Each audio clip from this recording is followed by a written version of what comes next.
Bonjour, je m'appelle Émilie, je suis la gérante du salon de toilettage de Bonpoil à Audange que j'ai repris en février 2022. Ça fait 5 ans maintenant que je suis toiletteuse. J'étais en parc zoologique, soigneuse animalière en parc zoologique avant, pendant 4 ans et demi. Et ensuite, je me suis reconvertie dans le toilettage. J'ai eu une première prise de contact juste pour des renseignements avec la Chambre des métiers dans le cadre d'un premier objectif de rachat. Et ensuite, j'ai eu ce projet-là. J'ai fait le stage d'installation, de préparation et d'installation pour la micro-entreprise. Et c'est là où on nous a aussi évoqué le fait qu'on pouvait avoir un accompagnement. La Chambre des métiers m'a accompagnée sur l'élaboration du prévisionnel, faire une étude de marché. Après, c'était le cadre d'une reprise d'entreprise. Ça m'a permis aussi de pouvoir monter le dossier au niveau des banques, d'avoir les bons arguments pour eux, à savoir que je n'avais pas d'apport. Donc ça m'a aussi permis de savoir qu'il y avait une possibilité d'un prêt personnel à taux zéro par Initiative Gironde et BPI. L'accompagnement de la Chambre de métier ne s'arrête pas là. C'est aussi un suivi sur les premières années d'activité et au-delà, mais plus particulièrement sur les premières années d'activité puisque c'est vraiment un enjeu pour vous.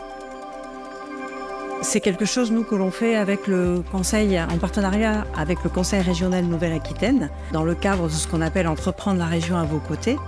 Et ça vous permet d'avoir un accompagnement en amont, mais aussi en aval de la reprise de l'entreprise.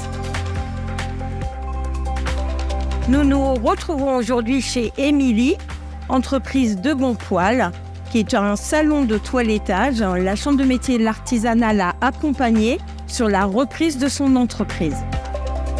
Alors aujourd'hui, c'était un grand moment, puisqu'on a enfin signé notre convention. Nous, il nous paraissait complètement naturel que nous ayons cette convention avec la Chambre des métiers, parce que vous connaissez le tissu, nous on a besoin de mieux le connaître également. On a besoin de votre savoir-faire, on a besoin de mieux connaître nos entreprises. Mieux connaître ce tissu artisanal, à la fois dans ses besoins, dans ses forces et ses points de fragilité. Vous êtes sur le terrain grâce au bus de l'artisanat, dans les collèges, dans les lycées. Il faut renforcer votre présence et faire en sorte qu'on connaisse mieux le territoire et qu'on apporte une pérennisation à la fois des entreprises existantes et développer ce tissu artisanat. Nous avons un service et un domaine de compétences dans le domaine du développement économique. La Chambre a son expertise, tu viens de le dire. Donc chacun dans notre domaine, nous devons être complémentaires au service de l'artisanat du territoire. C'est important que le développement économique des territoires continue à travailler avec la Chambre de métier et de l'artisanat. Le partenariat, nous l'avons déjà et depuis des années, mais nous allons pouvoir approfondir ce partenariat avec cette convention que nous venons de signer.